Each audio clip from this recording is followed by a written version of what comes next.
નમસ્કાર, હું 12 સાયન્સમાં અભ્યાસ કરતી વિદ્યાર્થીની વિધિ શ્રી સરસ્વતી વિદ્યાલય પરિવાર તરફથી આપ સૌનું હાર્દિક સ્વાગત કરું છું।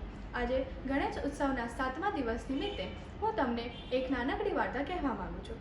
એક વખત એક યુવક ભગવાન શ્રી ગણેશ પાસે ગયો અને તે યુવકે કહ્યું કે તેના જીવનમાં શાંતિ અને સંતોષ નથી મળતો। ત્યારે ગણપતિજીએ તેમને કહ્યું કે તેના માટે તેણે આધ્યાત્મિક વિકાસ પર ધ્યાન કેન્દ્રિત કરવું પડશે।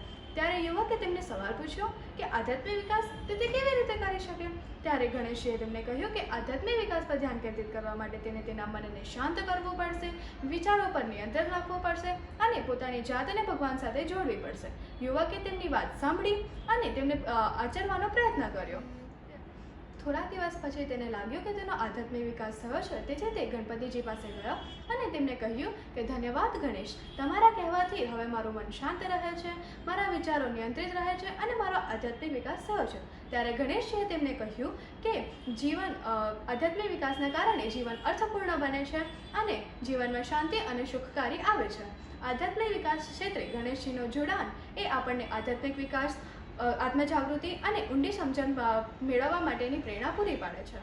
તો ગણેશ ઉત્સવના 7મા દિવસે આપણે ગણેશજી પાસેથી આધ્યાત્મિક વિકાસ શીખવો જોઈએ। જય ગણેશ।